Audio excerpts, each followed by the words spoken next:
이상로의 깊은 인터뷰입니다. 오늘 아주 귀한 분, 그리고 중요하신 분, 그 국가를 위해서 큰일을 하신 분을 모셨습니다.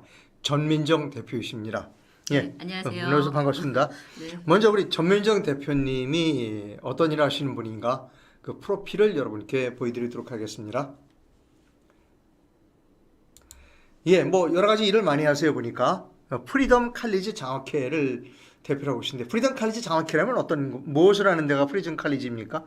저희 그 탄핵 즈음에 네. 애국 시민분들이 모이셔가지고 예. 장학회를 결성하셨어요. 애국 네. 활동가들에게 활동가들을 지원한다는 취지로 네. 지금 저희가 작년에 5주년 예. 이었습니다. 그래서 저희는 이제 대한민국의 역사와 헌법을 수호하기 위해 활동하는 시민단체라고 보시면 되고요. 연구하고 교육하고 투쟁하고 또 애국 문화를 확산시킨다. 그런 목표를 가지고 활동하고 있습니다. 장학금을 주는 겁니까? 애국 활동가들에게 장학금도 주고 또 저희가 단체들의 어떤 프로젝트를 지원하기도 하고 네, 실제 네. 저희가 단체를 또 결성하기도 하고. 그렇군요. 네. 네. 자, 그다음에 또 청와대 이전 반대 국민주권 운동이라는 단체도 있어요?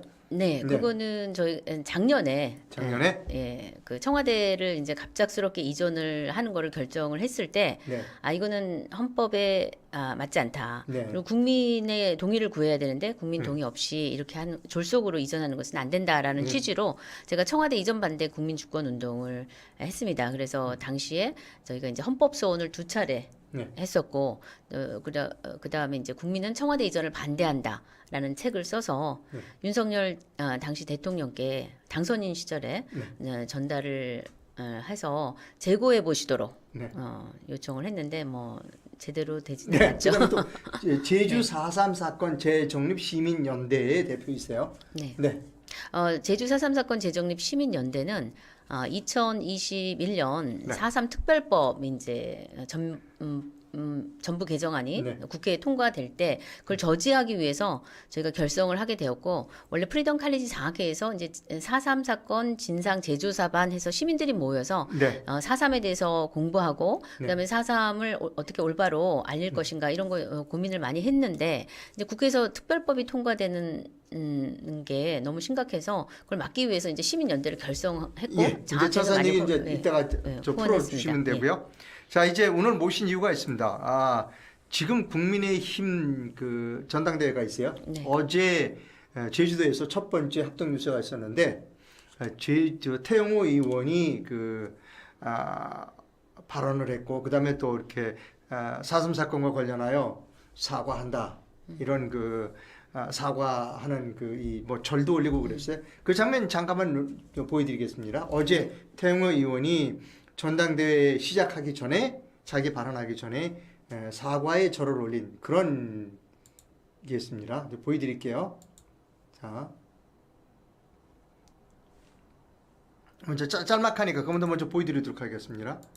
제주도민 여러분, 사랑하는 제주도 당원 동지 여러분, 이번 전당대회 최고위원 후보로 나선 국민의힘 국회의원 태영호입니다. 여러분, 제가 어제 제주 4.3 평화공원을 다녀왔습니다. 거기 가서 무관 희생을 당하신 분들의 넋을 기리면서 민족 분단의 아픔을 제가 직접 현지에서 또다시 체험했습니다. 지난 시기 4.3 사건의 장본인인 김일성 정권에 한때 몸담궜던 사람으로서 제주 4.3 사건에서 희생된 유가족 분들과 희생자 분들을 위해서 진심으로 무릎을 꿇고 용서를 빕니다.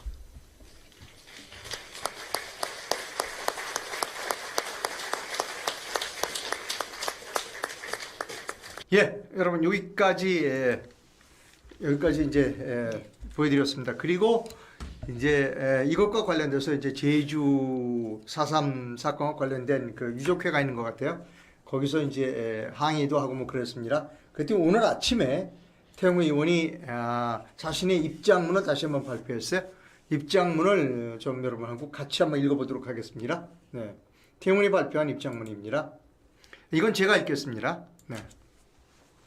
태영호입니다. 한때 김씨 일가 정권에 몸담았던 사람으로서 4.3 사건에 대한 진심 어린 사과, 있는 그대로 받아주길 바라라고 하는 제목입니다. 자, 소제목이 있어요. 좌우 이념, 남북 분단에서 비롯된 역사적 아픔을 극복하고 북한 주민들과 자유통일 대한민국을 완성하기 위해 앞으로도 목숨을 걸고 싸울 것이라는 부제가 있습니다. 자, 이제 본격적으로 태영호 의원의 입장을 보여드립니다. 어제 나는 우리 당 전당대회 제주합동연설회에서 4.3 사건 피해자들에게 무릎을 꿇고 사과하며 희생자들이 넋을 기렸습니다. 나는 연설회 현장에서 제주 4.3 사건의 장본인인 북한 김씨 정권에 몸담았던 사람으로서 억울한 희생을 당하신 분들과 유가족들에게 무릎 꿇고 용서를 빈다고 밝혔습니다. 또한 연설의 전날 12일 4.3 평화공원을 찾아 제주 4.3 사건은 명백히 김일성의 지시에 의해 촉발된 사건이라 밝힌 바 있습니다.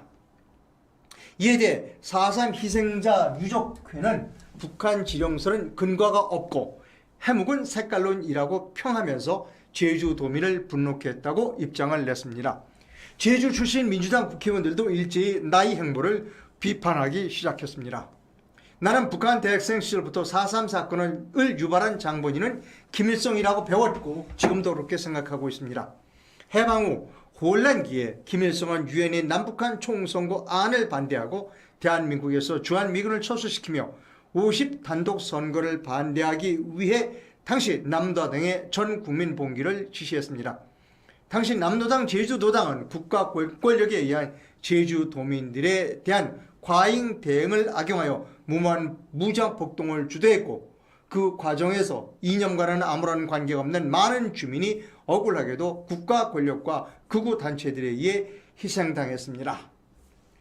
만약 당시 남도당이 제주도당이 김일성이 50 단선 반대 노선을 집행한다며 무장폭동을 일으키지 않았더라면 그렇게 많은 사람이 희생되지는 않았을 것입니다. 심지어 4.3 사건 주동자인 김삼달, 고진희 등은 북한 애국열사 릉에 매장되어 있습니다. 이들을 미화한 북한 드라마를 유튜브에서도 쉽게 볼 수 있습니다. 즉 북한은 아직도 4.3 사건 주동자들을 추앙하고 영웅 대접을 하는 것입니다. 당시 남한 전역에 있었던 남도당 활동의 정점에는 김일성과 박헌영이 있었던 것은 역사적 사실입니다. 내가 한 일이란 김일성 일가 정권에 한때 몸담았던 사람으로서 참혹하고 무참히 그리고 무고하게 당한 희생자들에게 용서를 구하는 것입니다. 하지만 이를 정치적으로 이용한다면 이야말로 4.3 정신에 반한다고 생각합니다. 나의 용서 구함을 부디 순수하고 진실하게 받아주셨으면 합니다. 김대중 대통령도 원래 시작은 공산주의자들이 폭동을 일으킨 곳이지만 많은 무고한 시민들이 공산주의자로 몰려 억울하게 죽임을 당했습니다. 이 문제는 세월이 많이 지났지만 그들의 명예를 회복시키고 해서 유가족들을 위로해줘야 합니다라고 말씀하셨습니다. 진실한 본인의 마음을 표명하고 논란을 만드는 일이 과연 4.3 희생자들과 유가족들에게 어떤 위로가 될 수 있는지 알 수 없습니다. 나는 좌우 이념, 남북 분단에서 비롯된 역사적 아픔을 극복하고 북한 주민들과 자유통일 대한민국을 완성하기 위해 앞으로도 목숨 걸고 싸울 것입니다. 라고 오늘 조금 전에 태영호 의원이 자신의 입장문을 페이스북에 발표했습니다. 자, 제가 좀 길지만 읽어드렸고요. 옆에 아까 소개해드렸습니다만 제주 4.3 사건 재정립 시민연대 전민정 대표께서 나와 계시고 저와 함께 이 태영호 의원의 입장문을 읽었습니다. 자, 이 태영호 의원의 입장문에 대한 우리 전 대표님의 견해를 듣고 싶습니다. 뭐 이렇게 뭐 섹션을 조사해 주셔도 되고 그냥 뭉뚱그려서 해도 좋습니다. 뭐 바쁘시다는 분을 제가 못 가게 꽉 붙들고 지금 방송하고 있는 겁니다. 네, 오늘 우리 이상로 박사님 만나러 왔다가 이 문제에 대해서 방송을 하자고 하셔가지고 네, 일단은 태영호 의원께서 해주신 이 말씀은 굉장히 의미 있는 의미 있는 주장이고. 지금 제주 4.3에 대한 정의를 우리 정부에서 지금 내리고 있는 정의에 대해서 제가 말씀을 드리면 법률적으로 정부에서 법률적으로 내리고 있는 4.3에 관한 정의, 법률적 정의. 네, 어떻게 돼 있냐면 그 1947년 3월 1일을 기점으로 48년 4월 3일 발생한 소요 사태 및 54년 9월 21일까지 제주도에서 발생한 무력 충돌과 그 진압 과정에서 주민들이 희생당한 사건, 네. 이렇게 돼 있어요. 정부에서 저희 정부에서 공식적으로 네네. 한 게. 그러면 47년 3월 1일에는 미군정에서 이제 불법 집회 그 남로당이 일으킨 불법 집회에서 이제 미군정과 충돌이 있어서 그 희생자가 있었습니다. 근데 1년 전의 사건이죠. 근데 이 제주 4.3이라는 것은 기본적으로 5월 10일 1948년 5월 10일 총선거를 50선거. 50선거, 예, 50선거를 막기 위해서 제주도에서 일어난 무장 폭동이거든요. 공산주의자들이 반란을 일으켜서 그 4월 3일 새벽 2시에 제주도 내에 있는 24개 경찰 지서 중에 12개를 습격을 했습니다. 그래서 경찰, 공무원, 우익 인사, 선거 관련자들을 무차별하게 학살을 했어요. 그런 사건인데 지금 우리 정부에서 나온 이 제주 4.3 특별법 언제 전부 개정이 됐냐면 2021년 1월 달에 이제 개정이 되면서 2021년 1월이라고 하면 네, 아직 문재인 정부 때네요. 네, 그렇죠? 일부 개정 네. 네, 그렇죠. 2021년. 당시에 여야 합의로 해서 통과됐는데 문제는 뭐냐면 제주 4.3 사건은 분명히 우리 건국을 반대한 네. 공산 폭동인데 이 사건을 일으킨 주체가 없어요, 거기에. 네. 무력 충돌. 무력 충돌이라고만 돼 있다. 네, 제주도에서 발생한 무력 충돌인데 누가 일으켰고 누구와 그 충돌이 일어났고 이런 거에 대한 그 정의가 되어 있지 않습니다. 핵심 주체인 남로당이 빠져 있고 뭐 북한에 대한 얘기는 말할 것도 주체가 없고. 빠져 있군요. 네, 그렇죠. 네. 그래서 태호 의원께서 지금 해주신 이 발언은 네. 상당히 의미 있는 증거다. 왜냐하면 저희는 이거는 저희가 생각하는 4.3은 어떻게 생각을 하냐면 스탈린이 당시에 한반도 공산화 전략 가운데서 네. 그 일어난 그러니까 6.25가 일어나기 전 2년 전에 제주 4.3은 게릴라전으로 6.25의 전초전이었다. 네. 이거는 전체적인 한반도 공산화 전략 가운데 들어있는 네. 사건이거든요. 네. 그리고 건국을 방해한 사건이기도 하고. 네. 그런데 사실 북한의 개입에 대한 지금 증거가 네. 명확히 나와 있지 않고 여러 가지 정황을 종합했을 때 이건 당연히 북한이 일으킨 도발이다. 우리가 생각할 수 있는데 그 지금까지 학자들이나 이런 분들이 그거에 대해서 명확하게 제시를 해오지 않으셨어요. 네. 그러면서 국회에서 심지어 이 법으로서도 무력 충돌이라고만 했지만 행위의 주체가 누군지도 없는 이런 법을 통과를 시켜놨거든요. 그래서 이제 지금 그래도 4.3이 공산 폭동이라는 거를 주장해 오신 많은 분들이 그동안에 얘기하신 건 남로당 중앙당 지령에 의해서 벌어진 사건이다. 네. 이렇게 얘기를 하시는데 제가 이제 2019년부터 4.3에 관심을 가지고 일을 시작하면서 역사 공부를 해보니까 이건 당연히 전체적인 그 공산화 전략 가운데서 봐야 되는데 왜 남로당만 이걸 핵심으로 하는가. 근데 그거를 그 북한의 개입을 얘기를 해도 그거에 대한 명확한 증거가 없다. 이런 반론들이 많았거든요. 근데 이제 태용호 의원께서 이렇게 짚어주시니까 명확한 근거라고 이제 저희도 받아들일 수 있죠. 그러니까 우리 전 대표님의 말씀을 제가 옆에서 들으면서 정리를 해보면 지금 제주 4.3 사건은 스탈린이 그 전 세계적인 이제 그 공산화 전략의 한 일환으로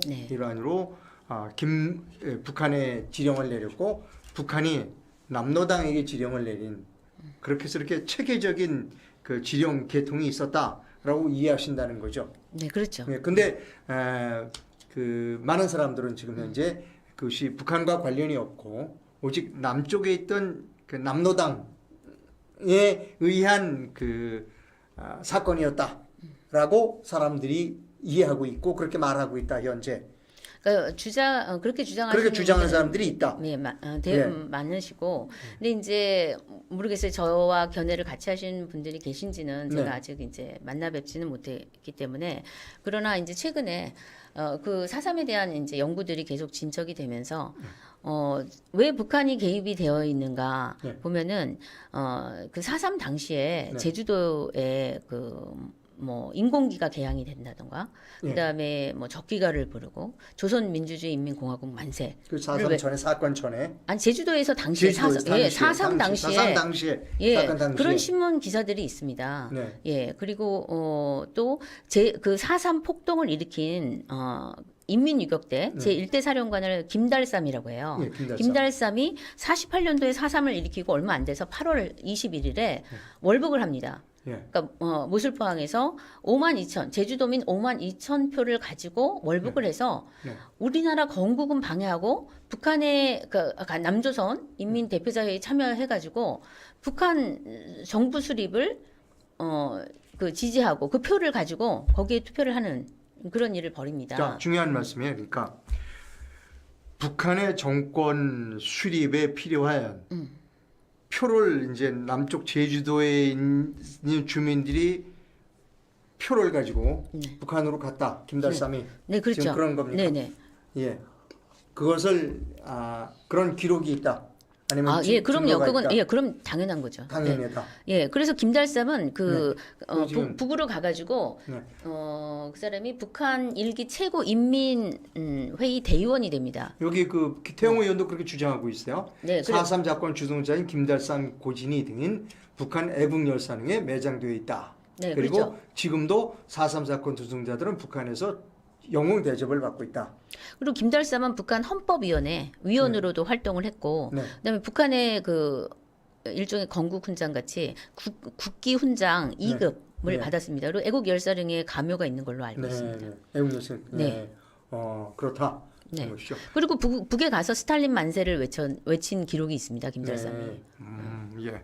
자, 그래서- 이제 뭐 바쁘시다는 분을 제가 막 못 가게 이렇게 붙들어가지고 지금 방송을 하고 있습니다. 자, 잠깐 우리 이제 그 여기를 방문하러 오셨다가 제가 좀 마침 잘 됐습니다. 우리 태영호 의원 때문에 네. 말씀 좀 이렇게 붙들었는데 이제 더 이상 붙들어드기가 제가 미안하니까 마지막으로 제가 좀 질문을 드리겠습니다. 기본적으로 태영호 의원의 발언은 사실에 부합하다. 네, 그렇게. 부합하다. 네, 그리고 태영호 의원은 용기가 있다. 네. 네. 자, 네. 이제 그럼 앞으로 어떻게 해야 하는가? 정치인은 어떻게 해야 하고, 우리는 어떻게 하는가에 대한 우리 시민들은 어떻게 해야 되는가? 정치인은 그 나라를 통치하는 위정자들은 어떻게 해야 하고, 우리 시민은 어떻게 하는가? 두 가지 대한 네. 질문을 일단은 드립니다. 역사 왜곡을 바로 잡아야 되는데 네. 지금 문제가 되는 것은 제주 4.3 특별법이 2021년도에 국회를 통과하면서 여야 합의로 통과가 됐어요. 당시에 제가 그 국민의힘을 그래도 의지하고 국회의원들을 찾아가서 사정을 했습니다. 읍소를 했습니다. 성명서를 내시든지 이 4.3 특별법 잘못됐다. 왜냐면은 제가 지금 다 자세히 말씀드릴 수는 없지만 정의도 방금 말씀드린 잘못됐지만 희생자가 지금 14,600명 정도로 인정이 돼 있습니다. 네. 상당수는 다시 재조사를 해야 됩니다. 네. 지금 그런데 그 희생자를 보상해 줄 수 있는 법적 근거를 2021년도에 통과를 시켰고 거기에는 뭐 월북자, 도주자, 뭐 수용인들 다 포함이 돼 있고 지금 4.3 특별법에 근거해서 당시에 4.3을 일으켜가지고 부역했던 분들 4,000명이 군사 재판, 일반 재판을 받아서 수용 생활을 했는데 이분들이 전부 다 지금 재심을 걸어가지고 무죄를 받고 있는 상황입니다. 네. 그 국회에서 저지른 일이에요. 나는 국회의원들이 왜 이 일에 동조를 했는지 태영호 의원께서 당시에 국회의원이었을 것 같은데 정말 아쉬운 점은 왜 그때 당시에 이 문제에 대해서 침묵하셨는지 정말 안타까움을 금치 못하고 있고 국민의힘과 더불어민주당 정말 이 문제, 이 역사 왜곡을 바로 잡으시는데 여러분들이 앞장서지 않는다면 지금 많은 국민들이 깨닫고 있어요. 이 4.3이 어떤 사건이었는지, 이게 뭐가 왜곡이 되어 있는지 연구하고 있고 지금 교육하고 있고 깨달아가고 있습니다. 여러분들이 스스로 이거를 바로잡지 않는다면 언젠가는 국민들이 이 진실을 바로잡고 저 국민적인 저항이 있을 것이다. 그래서 대한민국의 역사를 건국부터 계속 훼손하고 왜곡해온 이 분들 그리고 편향된 주장에 동조하신 분들 정말 이제는 다시 공부하시고 반성하시고 이 법부터 이 잘못된 법부터 바로 잡아야 되고 저희가 이제 4.3 특별법이 위헌이다 여러 가지 이유를 들었지만 일단은 희생자 명예회복 뭐 억울하게 돌아가신 분들 명예회복하는 거 좋습니다. 그러나 그분들을 다 법적인 희생자로 만들어서 보상까지 1인당 9천만 원 보상까지 해줘서 지금 작년부터 시작해서 5년 동안 거의 1조에 가까운 돈이 나갑니다. 올해까지 해서 4천 명이 지금 보상을 받게 되어 있고 이런 식으로 매년 2천억씩 지금 보상을 해주고 있거든요. 근데 잘못된 역사적인 사실을 근거로 해서 우리 태용호 의원께서 용기 있게 지금 발언을 해주셨는데 북한에서 일으킨 사건인데 그 사건을 당연히 강경 진압하는 것은 당연한 일입니다. 지금 태용호 의원께서 뭐 과잉 진압 얘기하시지만 과잉도 있었겠지만 군내 입장에서는 정부의 입장에서는 강경 진압을 하는 것이 맞는 일입니다. 그런데 그거를 정말 일부의 희생자 억울하신 분들이 있겠죠. 그 사이에 그분들을 앞세워 가지고 나머지 전부 그 폭동을 일으켰던 사람들이 전부 같이 묻어서 무죄가 되고 그리고 심지어 지금 살아계시지 않은 분들도 계세요. 많이 어떤 증거로 이분들이 다 뭐 수용 생활을 했던 분들이 무죄다. 어떤 근거로 그렇게 해 나가는지 지금 제주도가 서울에서 멀리 떨어져 있다고 오늘 중앙 정부에서 멀리 떨어져 있어서 제주도의 그 주장만을 지금 일방적으로 지금 전파하고 있는데 그건 잘못된 것이다. 이 정부에서 다시 이 4.3 역사 왜곡을 우리 태용호 의원의 이 발언을 계기로 다시 짚어보고 정말 북한 개입이 있었는지 명확히 하시고 북한이 아니고 남로당이라고 할지라도 공산주의자들이 일으킨 폭동을 대한민국의 무슨 역사로 받아들이고 우리 그거를 진압한 분들을 심각하게 학살 주범이니 국가 폭력이니 명예를 지금 훼손하고 있는데 이것을 바로 잡아야 되겠다. 예, 꼭 말씀드리고 싶습니다. 국민들은 역사를 관심을 가져주시고 공부를 하셔야 될 것 같아요. 그리고 제가 저도 이 시민 활동을 한 지 얼마 안 됐지만 그 전에는 사실 역사적인 사실을 잘 몰랐습니다. 그리고 그 언론이나 이런 데서 보도하는 거를 이렇게 이게 거짓인지 잘못된 지식인지 뭐 이런 거에 대한 그 분별 없이 그냥 받아들이고 그렇겠구나 이렇게 생각을 했는데 일단은 왜곡된 일들이 너무 많습니다. 그래서 그 사실관계를 꼭 팩트 체크를 해가면서 역사를 제대로 공부를 해야 되고 그다음에 중요한 것은 이거예요. 역사를 바라볼 때 내가 누구의 입장에 설 것인가, 대한민국의 입장에 설 것인가, 아니면 대한민국을 반대하는 사람들의 입장에 설 것인가. 그렇다 그러면 여러분들이 보는 역사관이 굉장히 달라지게 됩니다. 그래서 나는 우리 국민들은 정말 우리나라를 사랑하시고 대한민국의 국민이라는 걸 자랑스러워할 거라고 생각을 해요. 그렇다 그러면 대한민국을 지켜야 되는 입장에서 대한민국 역사를 바라봐야 되고 교묘하게 감성적으로 이거 자극해가지고 자꾸 엉뚱한 대로 우리의 가치관을 혼돈시키는 그런 주장에 귀 기울이지 마시고 직접 공부도 하시고 팩트를 체크해가면서 그리고 진짜 이 나라를 위한 것이 어떤 입장이 정말 애국인가 이걸 잘 생각해 주셨으면 좋겠습니다. 예, 오늘 아주 우리 전 대표님께서 정리도 잘해 주시고 앞으로 나아갈 방향도 지시해 주시고 그랬습니다. 너무 감사하고요. 자, 바쁘신 분은 제가 너무 못 가게 시간을 너무 제한해 감사하시고 드려서 예. 앞으로도 시간 좀 자주 내주시면 좋겠습니다. 예, 네. 방송 시청해주신 시청자 여러분 대단히 감사합니다. 예, 기회를 주셔서 감사합니다. 감사합니다.